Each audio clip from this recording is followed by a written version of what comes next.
Candidat déclaré pour l'élection présidentielle du 22 février 2020, Dr Kodjovi Obenton a vu sa candidature rejetée par la Cour constitutionnelle. Loin de baisser les bras, le leader de la Nouvelle Vision s'est exprimé sur son élan ralenti, mais pas stoppé par cette décision lors d'une conférence de presse animée le 1er février à Lomé. C'est pour rassurer tous les concitoyens, tous mes ambassadeurs, tous mes fans et la société togolaise que la course de Dr Kodjovi Obenton n'a pas seulement que pour finalité la magistrature suprême. La magistrature suprême pour nous était un outil indispensable dont nous avons besoin pour accélérer le développement, l'implémentation du programme de société que nous avons pour notre pays afin de construire un Togo de rêve.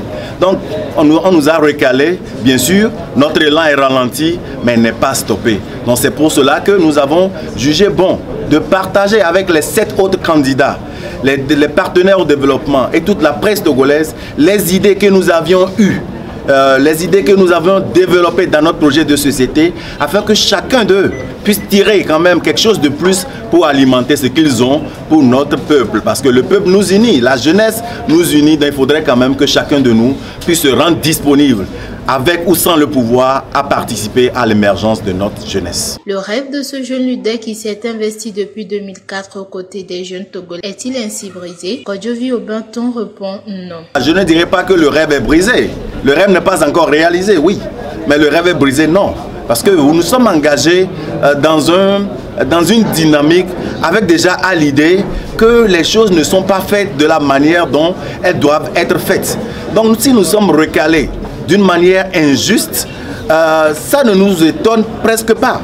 Mais ça nous permet quand même d'analyser encore la situation, de prendre un nouveau élan et de voir comment contrecarrer, comment arriver à résoudre ce problème. Parce que pour nous aujourd'hui, ce n'est pas un échec. C'est un pas vers la réussite. Et si nous n'arrivons pas à le faire le 22 février, on a encore un jour après le 22 février.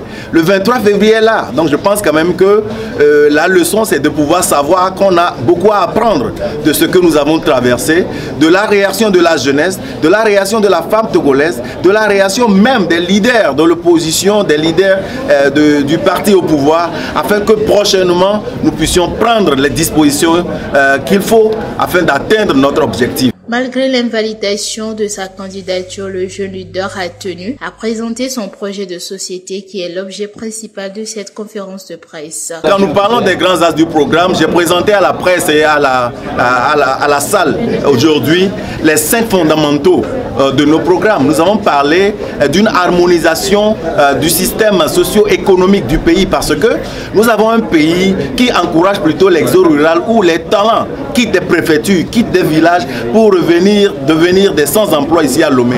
Mais harmoniser le développement pour que chaque région, chaque ville du Togo puisse être des centres d'attraction, des centres de promotion d'emploi pour les jeunes citoyens, c'était le premier point. Au second point, nous avons parlé de l'agriculture décentralisée. Une agriculture qui permettra à ce que le Togo puisse prendre un élan économique sans précédent, avec des spécialités dans chaque région. Nous avons en troisième point parlé d'un programme éducationnel orienté par rapport aux besoins de nos entreprises. Parce que nous n'allons pas construire les écoles pour les avoir, mais avoir des écoles qui répondent vraiment aux besoins actuels et aux besoins à venir de notre population.